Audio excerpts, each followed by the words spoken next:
Здравейте, приятели! Ето, че топлото време вече е тук и сега е момента да си изберем нови чифтове обувки, с които да се чувстваме едновременно удобно, модерни и красиви. Но как да избираме умно обувките си, особено ако сме попаднали в морето от обувки на добри цени, така че това решение да е по-скоро разумно, а не емоционално. Ето моите съвети как да избираме умно обувките си. Ако смятате, че ще ви бъде интересно, полезно и вдъхновяващо, продължавайте да гледате, а в края на видеото ще разберете и кои са 4-мата победители от играта, която направих съвместно с Deichmann, и 4-ма от вас ще си имат ваучери за нови обувки. Знаете ли, че двете половини на човешкото тяло никога не са в абсолютна симетрия? Това важи в пълна сила и за стъпалата. Понякога може да се окаже дори, че едното стъпало е с цял размер по-голямо от другото.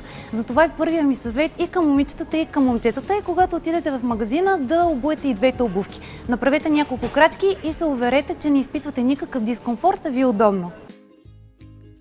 Не само размера, но и широчината на стъпалото има значение. Затова ви съветвам да проверите хубаво каква е самата материя на обувката. Ако е велур или плат, трябва да знаете, че тя ще се отпусне съвсем леко от напрежението на стъпалото.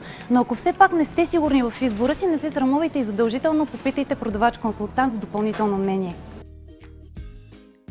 А сега специално за дамите. Почти всички обичаме високите токчета. Сякаш издължават бедрата ни, правят ни малко по-стройни и увеличават самочувствието ни с всеки сантиметър от височината на токчето. Но все пак има няколко трикчета, които можем да спазваме, за да ни бъде удобно и комфортно дори и на високите токове. Първият ми съвет е внимателно да поглеждате каква е платформата, върху която ще стъпвате. Колкото по-мекичка и плътна е тя, толкова по-малко ще усещате неравностите по пътя. Ако все пак не се чувствате комфортно на високи токчета, можете да изберете дебелия ток. Той така или иначе ще бъде супер модерен и актуален през този сезон. Ако пък обичате високи обувки, но ви се струва непосилна задача да стоите цял ден на висок ток и да пазите равновесие, можете да изберете просто обувки на висока платформа. Единственото нещо, за което трябва да внимавате, е платформата да бъде мека, например от корк или друга подобна материя, така че да се огъва леко с стъпалото ви и да ви бъде комфортно през целия ден.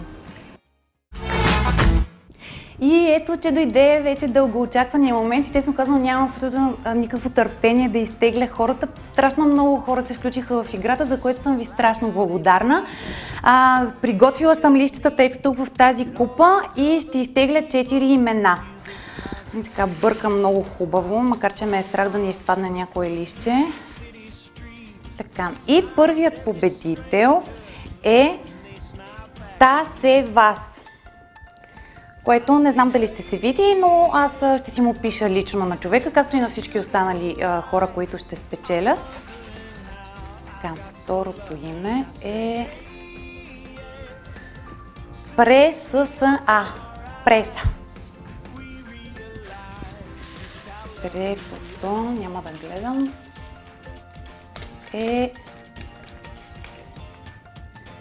Вили Петров. И четвъртия, много хубаво ще ги разбъркам. Изпадна тук едно. Така. Четвъртият човек е Янани. Да повторя още веднъж имената. Това са Янани, Вили Петров, Преса и Тасевас.